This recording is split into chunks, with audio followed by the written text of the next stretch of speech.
मोदी मंत्रिमंडल के फॉर्मूले पर बड़ी खबर है। राज्य फॉर्मूले के आधार पर केंद्र में मंत्री, बिहार से कैबिनेट मंत्रियों का फॉर्मूला तय। बीजेपी जेडीयू से 3-3 मंत्री बनेंगे। सूत्रों के हवाले से खबर है। एलजेपीआर और हम एक एक मंत्री पद इनको दिया जा सकता है, ये संभवतः जानकारी है। सूत्रों के हवाले से बड़ी खबर है। हिंदुस्तान आवाम मोर्चा से जीतन राम मांझी खुद जीत कर आए हैं, उनको मंत्री बनाया जा सकता है। इसी तरह से 5 सांसदों की पार्टी का नेतृत्व करने वाले एलजेपीआर के अध्यक्ष चिराग पासवान, जो सांसद भी हैं, वो भी एक बार फिर से उनको जगह इस बार दी जा सकती है, ऐसी जानकारी मिल रही है। पॉलिटिकल एडिटर अदिति नागर हमारे साथ फोन लाइन पर कनेक्ट हैं। अदिति, क्या समीकरण तमाम राज्यों को लेकर दिख रहे हैं? बिल्कुल, देखिए तैयारी जोर शोर से है। लगातार मैराथन बैठकें चल रही हैं। पहले बैठक अमित शाह के आवास पर होती है, उसके बाद बैठक फिर प्रधानमंत्री के आवास पहुंच जाती है और वहां पर जो फाइनल खाका है उसे तैयार कर लिया जाएगा। और आज देर शाम फोन जाने शुरू हो जाएंगे। कई फोन कल सुबह भी भेजे जाएंगे।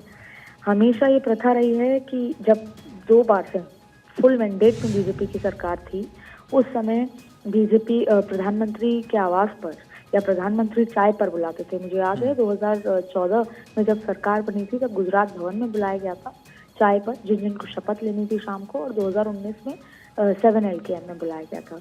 अब ये इंतजार है और आज का दिन बहुत महत्वपूर्ण इसलिए है क्योंकि लगभग सभी बीजेपी के सांसद जो खास तौर पे पहले कैबिनेट में चेहरा रह चुके हैं, उनको इस बात का डर है कि क्या इस बार वो रिपीट होंगे, इस बार वो कैबिनेट में जाएंगे, कौन जाएगा कौन नहीं जाएगा, क्योंकि इस बार आसान नहीं थी। और इसको लेकर अमित शाह, जेपी नड्डा, राजनाथ सिंह लगातार बैठे हुए हैं। अब देखिए, प्रधानमंत्री कह चुके हैं कि मैं गठबंधन का धर्म निभाऊंगा, by the books, by the constitution में जाऊंगा। ऐसी स्थिति में जाहिर तौर पे, जैसा आप अभी बता रहे थे, जेडीयू ने मांग की थी कि बिहार से अगर भाजपा के जितने भी मंत्री होंगे उतने ही मंत्री जदयू के होंगे। ऐसी स्थिति में ये फॉर्मूला तय होने की बात सामने आ रही है कि 3 अगर भाजपा के मंत्री बिहार से आते हैं कैबिनेट में, तो 3 ही जेडीयू के होंगे, क्योंकि इसके अलावा फिर एक एलजेपी, जैसा आप कह रहे हैं, चिराग पासवान, एक जीतन राम मांझी हैं। फिर वहीं महाराष्ट्र का भी एक फॉर्मूला है, क्योंकि शिवसेना मुख्यमंत्री पद है शिवसेना के पास, तो ऐसी स्थिति में यहाँ पर एक ही मंत्री देने की बात, कैबिनेट का देने की बात चल रही है। लगातार बैठकों का दौर है। फिर कुछ ऐसे राज्य हैं, जैसे राजस्थान में चुनाव नहीं है लेकिन हरियाणा में चुनाव है, तो राजस्थान से या तो किसी यादव या किसी जो जाट है उसको बनाने की बात चल रही है, क्योंकि उसका इम्पैक्ट जो पड़ोसी राज्य है उस पर पड़ेगा, क्योंकि चुनाव इसी साल अक्टूबर में हरियाणा में चुनाव है।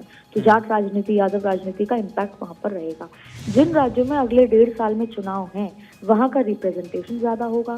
जिन राज्यों में अच्छा परफॉर्मेंस आया, देखिए जैसे दक्षिण है, दक्षिण में आपको तमिलनाडु में भी चुनाव है, हालांकि वोट परसेंटेज बना है, कोई सांसद नहीं है, लेकिन कोशिश की जाएगी कि दक्षिण को या तो किसी तरह से इंक्लूड किया जाए, लेकिन और दक्षिण को लेकर काम भी, जैसे आप देखेंगे जब शुरुआती बजट आएगा या शुरुआती जो भी घोषणाएं होंगी उसमें दक्षिण इंक्लूड किया जाएगा। लेकिन अगर आज की बात करें तो ये आसान रहा नहीं है, क्योंकि सभी घटक दलों के लोगों को, जैसे प्रफुल्ल पटेल का नाम आ रहा है, वहीं अनुप्रिया पटेल का नाम आ रहा है, इसके साथ साथ आरएलडी के उनका नाम आ रहा है कि आरएलडी को भी सीट दी जाएगी जाहिर तौर पे।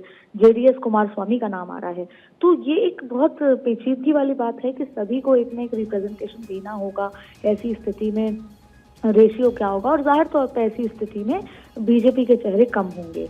दूसरी बड़ी बात है कि जो रिफॉर्म्स वाले मंत्रालय हैं वो भाजपा नहीं देना चाहती, लेकिन इस बार ज्यादा ऐसी स्थिति नहीं पैदा होगी जहां पर रिफ्ट पैदा हो। लेकिन रिफॉर्म्स वाले मंत्रालयों में क्या रिपीट किए जाएंगे? पहले एक प्रथा चली थी कि ब्यूरोक्रेट्स को मंत्री बना दिया जाता था राज्यसभा के, क्योंकि इसकी डिलीवरी के चलते। अब क्या ऐसा संभव हो पाएगा? तमाम बातों पर लगातार बैठकों का दौर है। लगभग सब कुछ फाइनल भी हो चुका है, लेकिन फोन आज देर रात जाना शुरू करेंगे, जिससे कि कल सुबह वो प्रधानमंत्री से या अमित शाह, जेपी नड्डा से मुलाकात हो सके उन तमाम लोगों की। एनडीए के घटक दलों को भी फोन जाने शुरू हो जाएंगे और लगभग जो पूरा फॉर्मूला है वो तैयार हो गया है। आखिरी स्वरूप तैयार होते ही संघ से भी चर्चा होगी। संघ को लगातार ये बताया जा रहा है कि किस दिशा में कैबिनेट का स्वरूप जाता नजर आ रहा है। ऐसी स्थिति में पूरी काम आयुष बेहतर तरीके से किया जा रहा है और ये चुनौती आसान है। तमाम जानकारी के लिए अदिति आपका बहुत शुक्रिया। अक्षय कुमार है हमारे सहयोगी, दिल्ली से हमारे साथ लाइव कनेक्ट हैं। अक्षय, लगातार बैठकों का दौर जारी है, समीकरण साधने की कोशिश की जा रही है। क्या फॉर्मूला है जिसको लेकर आगे बढ़ा जा सकता है? कितने सांसदों पर जो सहयोगी दल हैं उनको कैबिनेट बर्थ दी जा सकती है, एमओएस दिए जा सकते हैं? और साथ ही क्या हारे हुए जो मंत्री हैं उनका भी कोई भविष्य इस मंत्रिमंडल में है?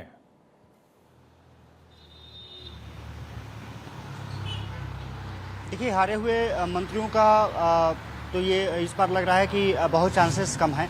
हालांकि बीजेपी है, कुछ भी कर सकती है। इसके बारे में हमेशा से ये रही है कि जो भी आप उम्मीद नहीं कर रहे होंगे वो यहाँ पर किया जा सकता है। लेकिन इस बार क्योंकि समीकरण कुछ बदले हैं, बीजेपी के पास पूर्ण बहुमत नहीं है, इसलिए सहयोगियों के सहारे है। और सहयोगियों को समझाना, उनको बर्थ देना बीजेपी के लिए चुनौती से कम नहीं है। हालांकि ये जरूर है कि बीजेपी कोशिश कर रही है कि सहयोगियों को भी साधा जा सके और उनको भी संतुष्ट किया जा सके इस मंत्रिमंडल में। लेकिन कहीं ना कहीं जरूर है कि राज्यवार वाइज और क्षेत्रवाइज वाइज भी इसको समीकरण को साधने की कोशिश होगी। साथ ही साथ जातिगत समीकरण पर भी निश्चित रूप से फोकस रखना होगा।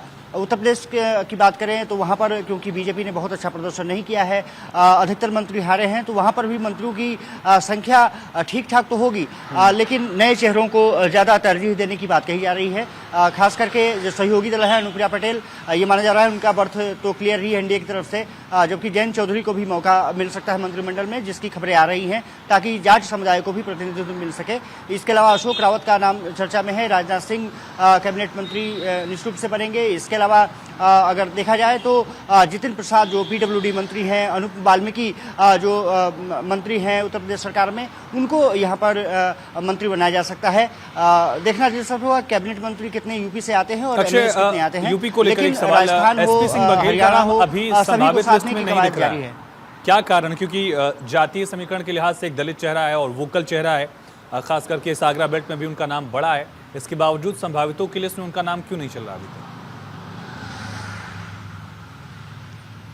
देखिए, संभावित लिस्ट में एसपी सिंह बघेल शामिल हैं। अच्छा। और क्योंकि उन्होंने जितने मंत्री रहे हैं उत्तर प्रदेश सरकार में जो जीते हैं, उनमें सबसे ज़्यादा मार्जिन से उन्होंने अपने प्रतिद्वंदी को हराया है, तो वो संभावित लिस्ट में है और निश्चित रूप से उनकी दावेदारी है। अब दावेदारी एमओएस पहले थे, एमओएस हेल्थ उनको बनाया गया था, उससे पहले एमओएस लॉ वो थे, लेकिन इस बार ये उनको उम्मीद है, जो हम बात हुई है बिल्कुल, तो ये माना जा रहा है कि उनको अब उनको कैबिनेट बर्थ की उम्मीदें हैं। हालांकि अब देखना दिलचस्प होगा कि किस तरह को उनको समायोजन दिया जाता है, लेकिन साफ तौर पर है कि पश्चिमी उत्तर प्रदेश में अगर प्रतिनिधित्व मिलता है, खास करके बुंदेलखंड साइड में, तो निश्चित रूप से आगरा बुंदेलखंड साइड से तो एसपी सिंह बघेल को निश्चित रूप से कैबिनेट बर्थ दी जा सकती है, इसकी बात कही जा रही है। इसके अलावा जितिन प्रसाद और जिस तरह से जिक्र किया कि जयंत चौधरी का भी चर्चा निश्चित रूप से है।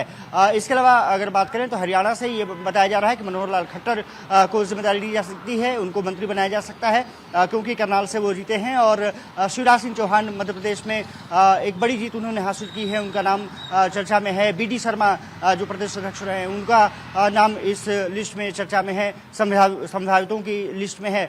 इसके अलावा तेलुगु देशम पार्टी से कहा जा रहा है कि 3 मंत्री कम से कम बन सकते हैं, 2 से 3 जेडीयू से बन सकते हैं मंत्री, जिसमें कि रामप्रकाश चौधरी शामिल है।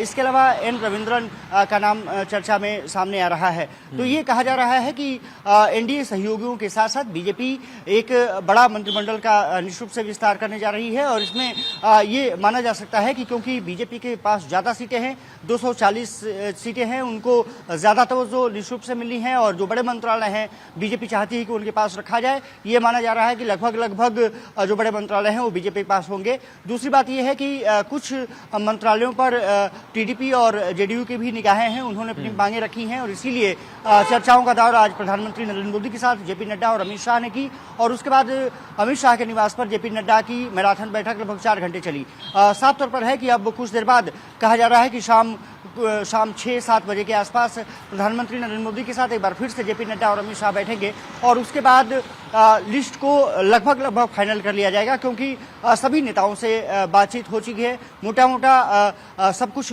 तय कर लिया गया है। लेकिन एक बार प्रधानमंत्री से चर्चा होगी, कुछ आरएसएस नेताओं से भी चर्चा की जा सकती है, जो अभी कुछ देर बाद संभावित बताई जा रही है, और उसके बाद ये माना जा रहा है कि देर रात तक लिस्ट को फाइनल कर लिया जाएगा। और या तो आज रात को फोन किए जाएंगे जिनको कि मंत्री बनना है, या फिर कल सुबह नाश्ते के टेबल पर प्रधानमंत्री के साथ वो सभी मंत्री नजर आ सकते हैं, जिस तरह की कवायद सामने आ रही है। तो कह सकते हैं कि अभी मंत्रालयों का दौर जारी है। फाइनल मुहर निश्चित रूप से प्रधानमंत्री नरेंद्र मोदी के साथ बैठक के बाद लगेगी, इसकी संभावना जताई जा रही है। और उसके बाद मंत्री जो बनने वाले हैं उनको फोन भी निश्चित रूप से किया जाने लगेगा। अक्षय, कई नेताओं को तो जल्दी भी बुलाना होगा, कोई अगर दूर से आ रहा है। लेकिन दूसरा सवाल ये कि अब तक हमने देखा मोदी सरकार के पहले कार्यकाल में 5 मंत्री ऐसे थे जो एनडीए के बाकी घटक दलों से थे, और दूसरे कार्यकाल में उसकी संख्या घटकर 2 हो गई। इस बार ये संख्या बढ़ेगी निश्चित तौर पर, जो डिपेंडेंसी है। एक सवाल ये, दूसरा ये कि बीजेपी ने अलग तरह से समीकरणों को भी अब तक साधा था। अगर अनुप्रिया पटेल मंत्री बन रही हैं एनडीए की सहयोगी दल से, तो उसी जाति के पंकज चौधरी भी मंत्री बन रहे हैं। अगर इसी तरह से जाट सहयोगी कोई है तो उनको अगर जगह दी जा रही, तो अपनी पार्टी से भी उसी कास्ट के लीडर को कैबिनेट में या उसी तरह से प्रदेश की राजनीति में जगह दी जाती थी। इस बार उतनी वैकेंसी है नहीं, उतना स्पेस नहीं है, तो वो रणनीति बीजेपी कैसे साध रही है इस बार? यही चिंता बीजेपी के सामने भी है, और बीजेपी जानती है कि अगर समीकरण को साधा नहीं गया तो आने वाले समय में परेशानियों का सबब बन सकता है। हालांकि जिस तरह से मंत्री हारे हैं बीजेपी के, इस बार कहीं ना कहीं ये समीकरण जरूर साधने की कोशिश होगी कि जिस क्षेत्र से 2 मंत्री आते थे उस क्षेत्र से 1 मंत्री ही किया जाए, जातिगत समीकरण को साधा जाए। जिस तरह, क्योंकि आरक्षण का जिस तरह से मुद्दा चला है लोकसभा चुनाव में, जिस तरह से विपक्ष ने मुद्दे को भुनाया है, वो कहीं ना कहीं बीजेपी के लिए चुनौती है। तो जातिगत समीकरण साधना निश्चित रूप से बीजेपी चाहेगी इस मंत्रिमंडल गठन के जरिए। और दूसरी बात ये रही है कि सहयोगियों को भी वो चाहेगी कि समुचित स्थान दिया जा सके।